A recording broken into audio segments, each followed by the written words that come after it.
மாசம் முடிய போது இன்னும் மழை வரல அப்படின்ற கவலை எல்லாருக்குமே இருக்கதான் செய்யுது. மருவ மழை பொய்த்து போனதால திருச்சியில விளை நிலங்கள் எல்லாமே மேய்ச்சல் நிலங்களாக மாறி வரதா விவசாயிகள் வேதனை தெரிவிக்கிறாங்க. இது குறித்த ஒரு செய்தி. காவிரி டெல்டா பாசனத்திற்காக ஆண்டுதோறும் ஜூன் 12ஆம் தேதி மேட்டூர் அணையில் இருந்து தண்ணீர் திறக்கப்படுவது வழக்கம். ஆனால் அணையில் போதிய நீர் இருப்பு இல்லாததால் கடந்த சில ஆண்டுகளாகவே ஜூன் 12இல் திட்டமிட்டபடி அணை திறக்கப்படவில்லை. நடப்பு ஆண்டில் செப்டம்பர் இறுதியிலேயே திறக்கப்பட்டது.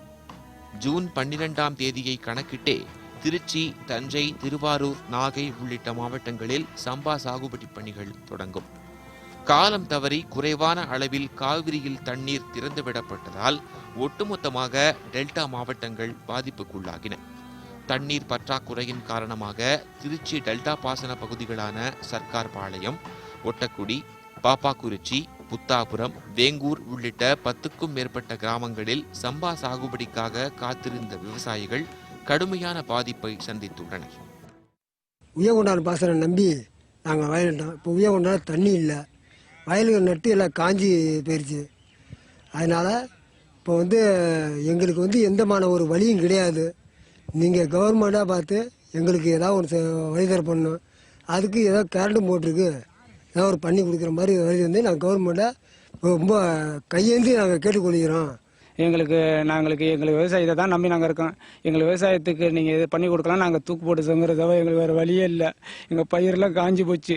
எங்கள் குடும்பம்லாம் நாங்கள் நகை நட்டை வச்சு அடவு வச்சு எல்லாம் பார்த்தோம். எங்களால் ஒன்றுமே பண்ண முடியல. முதலமைச்சர் பார்த்து எங்களுக்கு இந்த நிவாரணம் எங்களுக்கு அறிவிச்சாங்கன்னா எங்களுக்கு நல்லா இருக்கும். விவசாயிகளின் இந்த நிலையை மாற்ற சம்பா சாகுபடி செய்து பாதிக்கப்பட்ட விவசாயிகளுக்கு தமிழக அரசு ஏக்கருக்கு தலா 25,000 ரூபாயும், வாழை சாகுபடி செய்த விவசாயிகளுக்கு ஏக்கருக்கு 1,00,000 ரூபாயும், கரும்பு சாகுபடி செய்த விவசாயிகளுக்கு ஏக்கருக்கு 50,000 ரூபாயும் வழங்க வேண்டும் என கோரிக்கை வைக்கப்பட்டுள்ளது. விவசாயிகள் வாழ்வதா சாவதா என்று தெரியாமல் என்று முடிச்சுக்கிட்டு இருக்கோம். இன்னைக்கு அரசு எங்களை இனிமேல் காப்பாற்றணும்னு சொன்னால் ஒன்று காவிரி மேலாண்மை வாரியத்துக்கு அமைக்க நடவடிக்கை எடுக்கணும் தமிழக அரசு. அது முடியாத பட்சத்தில் எங்களுக்கு போர் போடுறதுக்கு லோன் கொடுக்கணும், கடன் கொடுக்கணும். அது மட்டுமல்ல, எங்களுக்கு இலவச மின்சாரம் உடனடியாக மனு கொடுத்தா ஒரே மாதத்தில் கிடைக்கிற மாதிரி ஏற்பாடு பண்ணாதான் விவசாயிகள் வாழ முடியும். இல்லாட்டி தற்கொலை சாவு நடந்துகிட்டு இருப்பாருங்க. நோட்டு பிரச்சனைக்காண்டி டெல்லியில் போய் போராடுது, விவசாயிக்காண்டி எந்த கட்சியுமே போராடல. இப்படியே இந்த நிலைமை இருந்துச்சுன்னா விவசாயம்லாம் ஒருத்தர் செத்துக்கிட்டே தான் வருவாங்க. இதை எல்லா அரசியல் கட்சியும் வேடிக்கை பார்க்க வேண்டியதான். இதை உடனே அரசு கவனத்துக்கு நீங்கள் எடுத்துக்கணும். கருகும் பயிர்களை காக்க அரசு கை கொடுக்குமா என்ற எதிர்பார்ப்போடு விவசாயிகள் காத்திருக்கின்றனர்.